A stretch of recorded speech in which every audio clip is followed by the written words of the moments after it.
ఇది హరీష్ ఫోన్ ద్వారా అందిస్తారు. హరీష్ చెప్పండి, ఎన్నికల షెడ్యూల్ రేపు విడుదలయ్యే అవకాశం ఉందా? రైట్ లక్ష్మణ్, మున్సిపల్ ఎన్నికలకు సంబంధించి కూడా కేబినెట్ ఏదైతే గ్రీన్ సిగ్నల్ ఇచ్చిన నేపథ్యం అయితే కనిపిస్తా ఉన్నది. ప్రధానంగా ఎలక్షన్ కమిషన్ కి సంబంధించి కూడా కసరత్తును కూడా ముమ్మరం చేసిన నేపథ్యం అయితే కనిపిస్తుంది. ఇప్పటికే ఓటర్ జాబితాకు సంబంధించి కావచ్చు, రిజర్వేషన్లకు సంబంధించి కూడా ఖరారు చేసింది. ఏ జిల్లాలకు సంబంధించి కూడా బీసీ రిజర్వేషన్ తో పాటుగా ఎస్సీ ఎస్టీ రిజర్వేషన్లకు సంబంధించి అలాగే మహిళా కోటాకి సంబంధించి కూడా 50% రిజర్వేషన్ తో కూడిన ఏదైతే నివేదికను ఎన్నికల సంఘం రిలీజ్ చేయడం జరిగింది. ప్రధానంగా డెడికేషన్ ఇచ్చిన కమిషన్ తో బీసీ రిజర్వేషన్ ను ఖరారు చేశారు. అలాగే ఎస్సీ ఎస్టీ రిజర్వేషన్ కి సంబంధించి కూడా ఖరారు చేయడం జరిగింది. 50% మహిళలకు సంబంధించి కూడా రిజర్వేషన్ ఖరారు చేస్తూ ఐసీ నిర్ణయాన్ని తీసుకునే నేపథ్యం అయితే కనిపిస్తా ఉన్నది. ఇప్పటికే మున్సిపల్ మేయర్లు కావచ్చు, మున్సిపల్ చైర్పర్సన్లకు సంబంధించి కూడా వార్డుల వారీగా రిజర్వేషన్ జాబితాకి సంబంధించి కూడా స్టేట్ ఎలక్షన్ కమిషన్ కి సంబంధించి కూడా నివేదిక సిద్ధంగా ఉన్నది. ఫోటోతో కూడిన ఓటర్ల జాబితా, తుది జాబితా సైతం సంబంధించి కూడా ఎన్నికల సంఘం ప్రకటించింది. పూర్తి స్థాయిలో ఇక ఎన్నికలకు సంబంధించి కూడా సన్నిద్ధం అయిపోయిందని చెప్పొచ్చు. ఎందుకంటే రేపు నోటిఫికేషన్ వెలువడే అవకాశాలు అయితే కనిపిస్తా ఉన్నాయి. ఇప్పటికే ఈ రోజుకు సంబంధించిన నోటిఫికేషన్ విడుదల చేసేందుకు ఈసీ కసరత్తును చేసింది. పూర్తి స్థాయిలో ఓటర్ జాబితా, రిజర్వేషన్ల ఖరారు, మహిళా కోటాకు సంబంధించి ఎస్సీ ఎస్టీ బీసీ కోటాకు సంబంధించి కూడా పూర్తి నివేదికను విడుదల చేసిన నేపథ్యం అయితే కనిపిస్తుంది. రేపు ఏదైతే మున్సిపల్ ఎన్నికలకు సంబంధించి నోటిఫికేషన్ రిలీజ్ చేసేందుకు సిద్ధంగా ఉన్నట్టుగా కూడా మనకు సమాచారం అందుతున్న నేపథ్యం అయితే కనిపిస్తా ఉన్నది.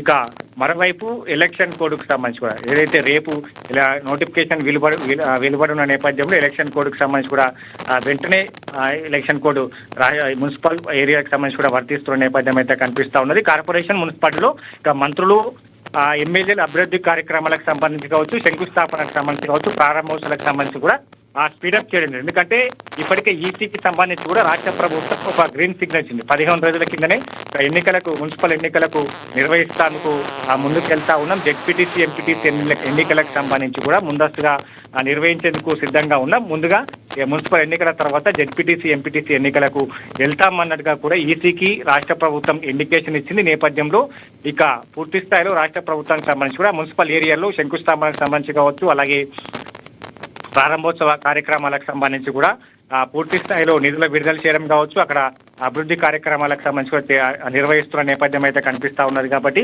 ఇక మొత్తంగా రేపు ఎన్నికలకు సంబంధించి కూడా నోటిఫికేషన్ విడుదలయ్యే అవకాశం అయితే కనిపిస్తుంది. ఎందుకంటే మొన్న కేబినెట్ సమావేశం జరిగింది. కేబినెట్ సమావేశంలో కూడా కీలకమైన నిర్ణయాలు తీసుకున్నారు. ఏదైతే మహాశివరాత్రి అలాగే రంజాన్ పర్వదినం వస్తున్న సందర్భంగా వాటికి అనుగుణంగా ఎన్నికలు నిర్వహించాలని కూడా రాష్ట్ర ప్రభుత్వం భావిస్తోంది. కేబినెట్ లో కూడా ఇదే అంశం పైన చర్చ జరిగింది. కాబట్టి ఇక ఫిబ్రవరి మొదటి వారం లేదా రెండో వారంలో మున్సిపల్ ఎన్నికలు నిర్వహించేందుకు సిద్ధంగా ఉన్నది. ఎందుకంటే ఇప్పటికే కాంగ్రెస్ పార్టీ నుంచి కూడా ఇక మంత్రులకు సంబంధించి కూడా బాధ్యతలు అప్పగించడం జరిగింది. ఆయా జిల్లాలకు సంబంధించి కూడా మంత్రులకు ఇన్ఛార్జిగా బాధ్యతలు అప్పగించారు. దాంట్లో ప్రధానంగా ఆదిలాబాద్ కి సంబంధించి కూడా సుదర్శన్ రెడ్డి కావచ్చు, అలాగే నిజామాబాద్ కి సంబంధించి కూడా మంత్రి ఉత్తమ్ కుమార్ రెడ్డి, మల్కాజ్గిరికి కోమటిరెడ్డి వెంకటరెడ్డి, అలాగే చేవేళ్లకు సంబంధించి కూడా శ్రీధర్ బాబు, మెదక్ సంబంధించి కూడా వివేక్ వెంకటస్వామి, కరీంనగర్ జిల్లాకి సంబంధించి కూడా తుమ్మల నాగేశ్వరరావు, పెద్దపల్లి జిల్లాకి సంబంధించి కూడా జూపల్లి కృష్ణారావు, అలాగే నల్గొండ జిల్లాకి సంబంధించి కూడా అడ్డూరి లక్ష్మణ్, భువనగిరి జిల్లాకి సంబంధించి కూడా మంత్రి సీతక్క, అలాగే వరంగల్ జిల్లాకి సంబంధించి కూడా మంత్రి పొంగులేటి శ్రీనివాసరెడ్డి, మహబూబ్ నగర్ జిల్లాకి సంబంధించి మంత్రి పొన్నం ప్రభాకర్, మహబూబ్ నగర్ జిల్లాకి సంబంధించి కూడా మంత్రి దామోదర్ రాజనరసింహ, జైరాబాద్ జిల్లాకి సంబంధించి కూడా అజారుద్దీన్, నగర్ కర్నూలు జిల్లాకి సంబంధించి వాకిటి శ్రీహరి.